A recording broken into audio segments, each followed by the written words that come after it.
Bonjour et bienvenue sur j'aicompris.com. Alors l'objectif de cette vidéo, c'est de s'entraîner à étudier une fonction définie avec des exponentielles. Donc maintenant, appuyez sur pause, cherchez bien cet exercice et on se retrouve juste après pour la correction. Donc allons-y, corrigeons cet exercice. Et première chose à remarquer, c'est que cette fonction, elle est définie sur R. Et pourtant, il y a un dénominateur. C'est tout simplement parce que l'exponentielle, vous devez le savoir, ne s'annule jamais sur R. Donc ici, le dénominateur est toujours différent de 0. Et donc, c'est normal que cette fonction soit bien définie sur R. Donc, attaquons la première question. On nous demande de déterminer pour tout réel x, f' de x. C'est-à-dire qu'on doit calculer la dérivée. Mais avant de calculer la dérivée, il faut déjà s'assurer que cette fonction, elle est bien dérivable sur R.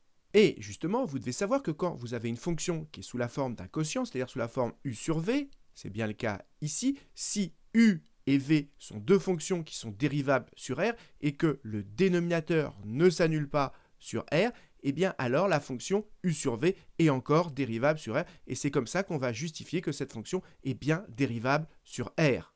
Et donc j'écris tout simplement que f est dérivable sur R comme quotient de deux fonctions dérivables sur R. Au numérateur, ici c'est un polynôme, c'est dérivable sur R, et au dénominateur, c'est l'exponentielle, c'est dérivable sur R.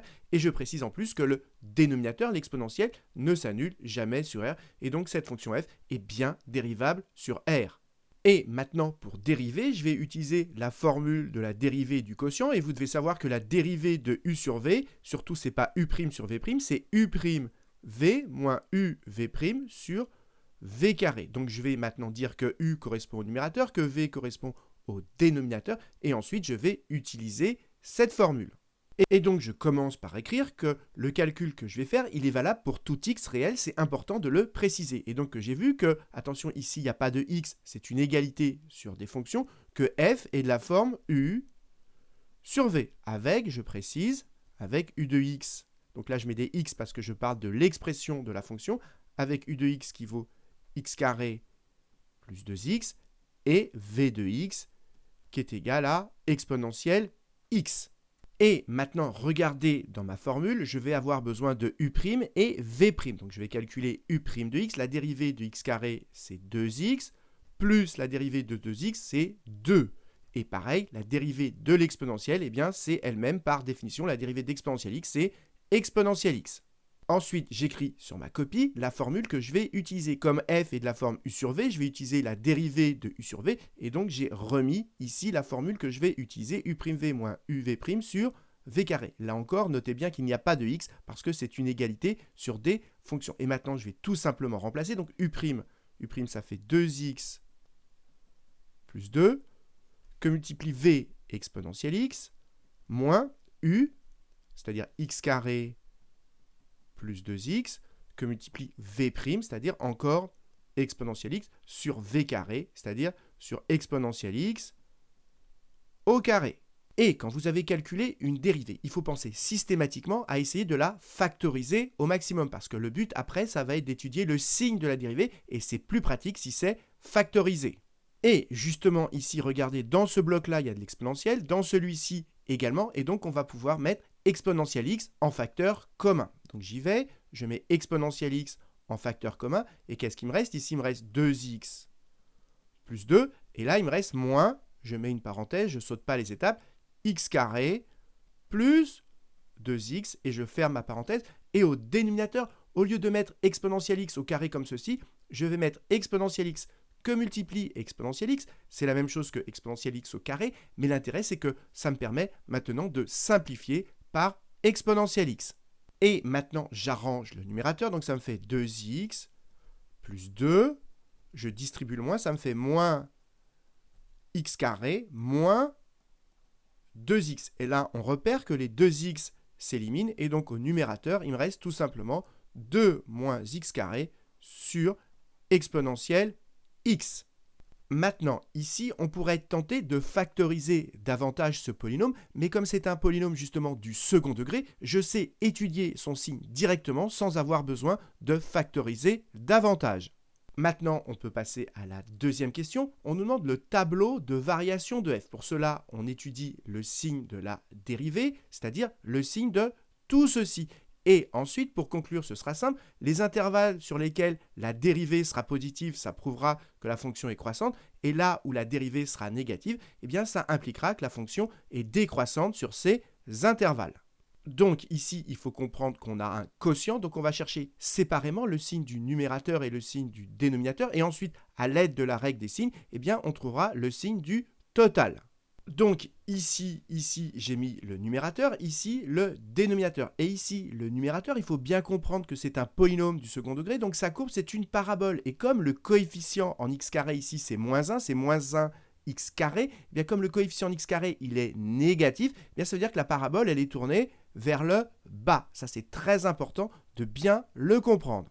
Et maintenant qu'on sait que la parabole a cette tête-là, on va chercher quand est-ce que ce polynôme s'annule, c'est-à-dire quand est-ce que la parabole va couper l'axe des abscisses pour pouvoir ensuite trouver son signe. Donc on va résoudre 2 moins x au carré est égal à 0. On cherche quand est-ce qu'il s'annule, c'est-à-dire moins x carré égale moins 2, autrement dit x carré égale 2. Et vous devez savoir que si x carré égale 2, eh bien ça veut dire que x égale racine de 2 ou x égale moins racine de 2. Donc, ça veut dire que ce polynôme, il s'annule 2 fois en racine de 2 et en moins racine de 2. Donc, on met d'abord le plus petit, puisqu'on va du plus petit au plus grand. Donc, il s'annule en moins racine de 2. Je mets un 0 en moins racine de 2 et un 0 en racine de 2. Et comme la parabole est tournée vers le bas, ça veut dire qu'avant, ici, on a moins racine de 2, ici, on a racine de 2. Ça veut dire qu'avant moins racine de 2, eh bien, ici, la fonction, comme la parabole est tournée vers le bas, elle va être en dessous de l'axe d'abscisse, donc ça va être moins. Entre les deux, ça va être positif. Et après racine de 2, eh bien, ça repasse en dessous de l'axe d'abscisse, et donc ce sera négatif. Ensuite, l'exponentielle, vous devez le savoir, c'est toujours positif quel que soit x réel. Donc ici, c'est positif partout, et ça ne s'annule jamais. Et ensuite, il n'y a plus qu'à appliquer la règle des signes, puisqu'entre ces deux blocs, c'est une division. On applique la règle des signes, donc moins divisé par plus, ça nous fait moins. Ici, ça nous fait plus, et ici, ça nous fait moins. Et ici, comme c'est le numérateur qui s'annule en moins racine de 2 et en racine de 2. Si vous avez le numérateur qui s'annule et que ici le dénominateur ne s'annule pas, eh bien alors la fraction vaut 0. Donc ici, en moins racine de 2, ça vaut 0, et en racine de 2 également. Et ensuite, il n'y a plus qu'à conclure. Sur cet intervalle, la dérivée est négative, donc la fonction est décroissante. La dérivée ici, sur cet intervalle, est positive, donc la fonction est croissante. Et sur cet intervalle, la fonction donc est décroissante puisque la dérivée est négative. Ensuite, pour trouver les valeurs qui sont ici et là, eh bien, il faut tout simplement remplacer x par moins racine de 2 dans f, surtout pas dans f'. Donc ici, vous allez remplacer x par moins racine de 2 partout ici, là et là. Et si vous faites le calcul, vous trouvez une valeur qui est compliquée, mais la valeur approchée, c'est environ moins 3,41. Exactement pareil pour racine de 2, vous remplacez x par racine de 2 dans f, et vous trouvez environ 1,17. Dernière chose, pour vérifier que vous n'êtes pas trompé, pensez à tracer la courbe de la fonction f sur votre calculatrice. Et donc, voilà ce qu'on obtient. On retrouve qu'elle est décroissante de moins l'infini jusqu'à cette valeur-là, environ moins 1,4. Et justement, moins racine de 2, ça fait environ moins 1,4. Et ensuite, il semble qu'elle soit croissante de moins 1,4 jusqu'à justement 1,4, c'est-à-dire racine de 2, et donc le graphique que vous obtenez, eh bien, il confirme les résultats que vous avez trouvés par le calcul.